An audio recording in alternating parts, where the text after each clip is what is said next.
ఓం శ్రీ గురుభ్యో నమ.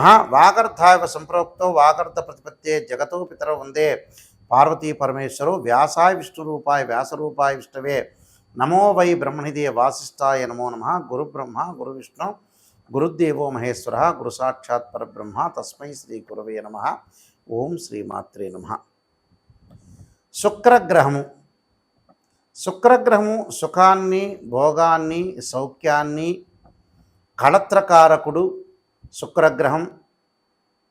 ఈ శుక్రగ్రహం వల్ల మనకి ధనం కలిసి వస్తుంది, సుఖము, సౌఖ్యము, కళత్రము, వివాహ ప్రయత్నాలు సఫలీకృతం కావటం, ధనం కలిసి వచ్చే అవకాశాలు ఎక్కువగా ఉండటం, అంటే ఇవన్నీ కూడా శుక్రగ్రహం వల్ల ఏర్పడుతుంటుంది. అంటే మనకి సప్తమ భావకారకుడు ఎవరు అంటే జ్యోతిష్శాస్త్రం ప్రకారంగా శుక్రగ్రహం అని అర్థం. ఈ సప్తమ భావకారకుడైన శుక్రుడు కళత్రకారకుడు అంటాడు.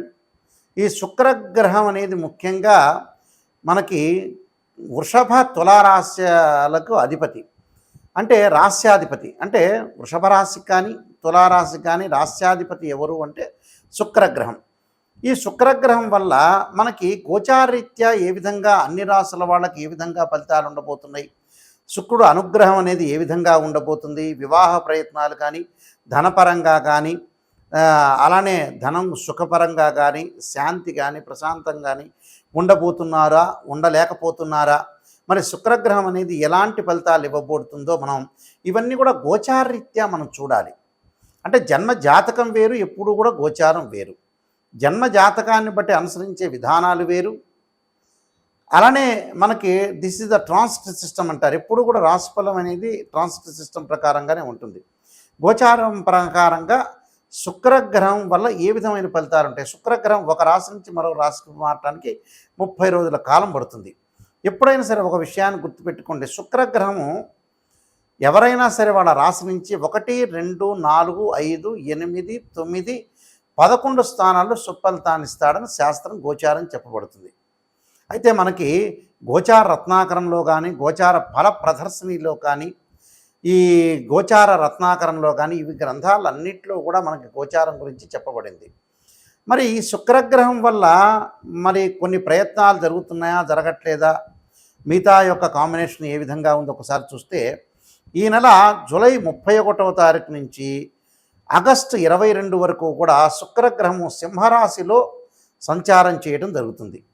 సింహరాశి ఏమిటి? రవి అధిపతి అయిన సింహరాశిలో శుక్రగ్రహం అనేది శత్రుక్షేత్రం అయినప్పటికీ, అంటే ఎనిమి ఒక పొజిషన్ అనేది ఒకటి ఉంటుంది. అంటే శత్రుక్షేత్రం అయినప్పటికీ కొన్ని రాశులకి శుభయోగాలు ఇచ్చే అవకాశం ఉంటుంది, కొన్ని రాశులకి మిశ్రమైన ఫలితాలు, మరికొన్ని రాశులకి చెడ్డ ఫలితాలు ఇచ్చే అవకాశాలు ఎక్కువ ఉంటాయి. ముఖ్యంగా కొన్ని రాశులకి ఏ విధంగా ఉండబోతుంది అంటే జీవితంలో కొన్ని మార్పులు, సాధారణ జీవితం అనేది కొన్ని మార్పులు జరిగే అవకాశాలు ఎక్కువ ఉంటాయి. కాబట్టి శుక్రుడు సింహరాశిలో ఉండటం వల్ల ఏ విధమైన ఫలితాలు అనేవి వస్తాయని మనం ఒకసారి చూద్దాం. ముఖ్యంగా 31వ తారీఖు నుంచి 22వ తారీఖు వరకు, అంటే ఆగస్టు 22 వరకు, అంటే మనకి 23 రోజుల కాలం పాటు శుక్ర సంచారం అనేది సింహరాశిలో ఉండటం వల్ల ఏ విధంగా ఉండబోతుందో ప్రతి రాశిని కూడా మనం గమనిద్దాం. ఆ రాశిని బట్టి మనం విషయాలు తెలుసుకుందాం. సింహరాశి వాళ్ళకి జన్మరాశిలో శుక్రగ్రహ సంచారం వల్ల చాలా మేలు జరుగుతుంది.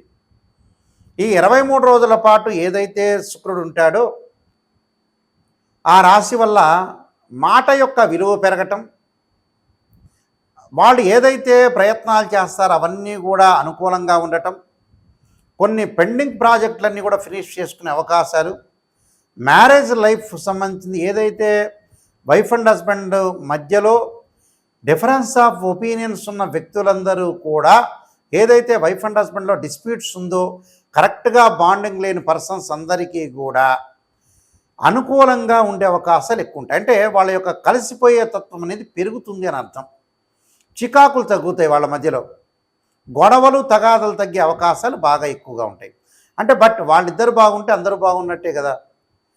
వివాహానికి సంబంధించిన ఏదైతే మనం చేసుకోవాలని, ఈ సంవత్సరం ఖచ్చితంగా నేను వివాహం చేసుకోవాలని ఆలోచన చేస్తున్న వ్యక్తులందరూ కూడా, గతంలో పెండింగ్గా వివాహాలు జరగట్లేదు అలాంటి వ్యక్తులందరికీ కూడా ప్రయత్నాలు ఈ 23 రోజుల్లో మనం ప్రయత్నం చేస్తే అనుకూలంగా జరిగే అవకాశాలు ఉంటాయి. అంటే ఏదో రకంగా మనం ప్రయత్నం అనేది చేయాలిగా, ప్రయత్నం చేస్తేనే మనకి మంచి జరుగుతుందిగా. అలానే గతాన్ని గురించి మనం ఆలోచన చేస్తే వర్తమానం అనేది ఉండదు. మీరు ప్రయత్నం చేయండి, ఒక మంచి సంబంధం వచ్చే అవకాశాలు ఎక్కువ ఉంటాయి. సంతానపరంగా ఉన్న దోషాలున్న వ్యక్తులకి శీఘ్రమైన సంతానం కలగటం, సంతానం ద్వారా శుభవార్తలు, విద్యార్థులు పోటీ పరీక్షల్లో ఉత్తీర్ణులు కావటానికి చదువుకునే విద్యార్థులందరూ కూడా తప్పకుండా వ్యాపకం అనేది మిగతా వ్యాపకాలన్నీ కూడా తగ్గించి చదువు పట్ల ఆసక్తి చూపించుకొని ముందుకు వెళ్ళండి. నిరుద్యోగులకి అనవసరంగా ఆశించినంత ఉద్యోగం రాదు, కానీ కొద్ది వరకు ఉద్యోగం వచ్చే అవకాశాలు ఉంటాయి. ఉద్యోగస్తులకు ప్రమోషన్లు, స్థానచలనం జరగటం, సినీ కళాకార రంగంలో వాళ్ళందరికీ కూడా కొంత మానసికంగా ప్రశాంతత కలిగే అవకాశం, విలాసవంతమైన జీవితం, అలానే జీతభత్యాలు బాగా పెరగటం, భాగస్వామ్య వ్యాపారం బాగా కలిసి రావటం, ఉన్న వ్యాపారాన్ని కూడా ఫ్రాంచైజ్ పెట్టే అవకాశాలు ఎక్కువ ఉంటాయి. అంటే ఏదో రకంగా మనం ప్రయత్నం చేయాలి. వృత్తి ఉద్యోగ వ్యాపార రంగాల్లో చిరు వ్యాపారులకు కూడా వాళ్ళకి ఆదాయం బాగా ఇంక్రీజ్ కావటం, దానితో పాటు పై అధికారుల యొక్క మన్ననలు కూడా పొందే అవకాశాలు ఎక్కువ ఉంటాయి. పని భారం బాగా పెరుగుతుంది, శ్రమ ఒత్తిడి వాళ్ళకి బాగా పెరిగే అవకాశాలు ఎక్కువ ఉంటాయి. మీరు విలువైన సమయాన్ని కాపాడుకోండి. విద్యార్థులు కొంత శ్రద్ధ పెట్టండి. స్త్రీలకి గతంలో ఏదైతే ఉంటుందో ఆ వివాహానికి సంబంధించిన ఏదైతే వాళ్ళు కొంత ప్రయత్నాలనే ఉంటాయి, అవన్నీ కూడా వాళ్ళకి జరిగే అవకాశాలు ఎక్కువ ఉంటాయి. కాబట్టి ఇవన్నీ కూడా ఆలోచన చేయండి. కొత్త పుంతలు తొక్కే అవకాశాలు ఎక్కువగా ఉంటాయి. మంచి అవకాశాలు అందిపుచ్చుకునే అవకాశం ఉంటుంది. కాబట్టి మంచి అవకాశాలు వచ్చినప్పుడు మీరు అందిపుచ్చుకోండి.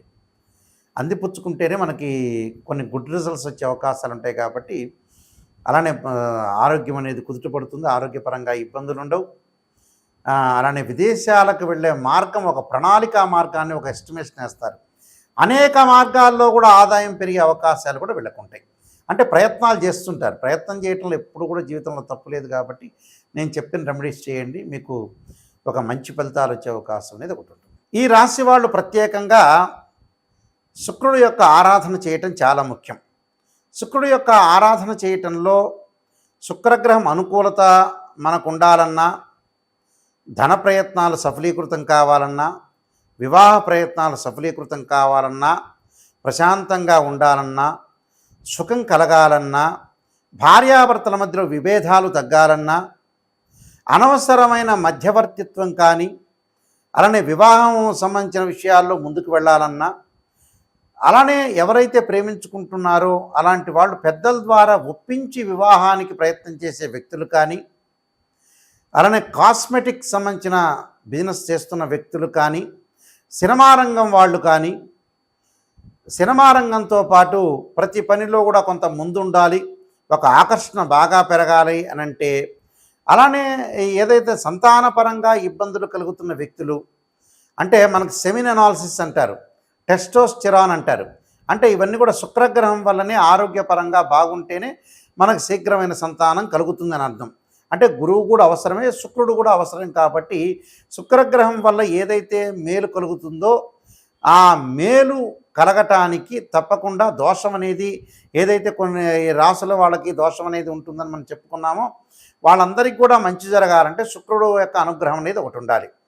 ఆ శుక్రుడు యొక్క అనుగ్రహం ఉండాలంటే ఏమి చేయాలి అనేది మనం ముందు ఆలోచన చేయాలి. దీనికి పరిహారాలు చేసుకొని ముందుకు వెళ్తే వీళ్ళకి మంచి జరిగే అవకాశాలు ఖచ్చితంగా ఉంటాయి. శుక్రగ్రహం యొక్క పరిహారం చేసుకోవాలంటే ఖచ్చితంగా లక్ష్మీ గణపతి, అంటే పాదరసపు లక్ష్మీ గణపతిని ఆరాధన చేయటం ఒకటి చేయాలి.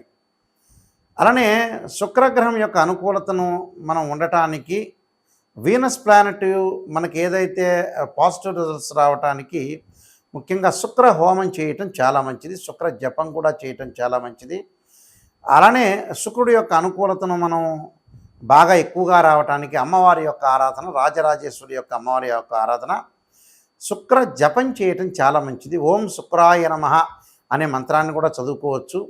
లేకపోతే శుక్రుడు సంబంధించిన శ్లోకాలు ఉంటాయి, ఆ శ్లోకాలు కూడా చదువుకోవచ్చు. చదువుకోవటం వల్ల కూడా మీకు మంచి జరుగుతుంది.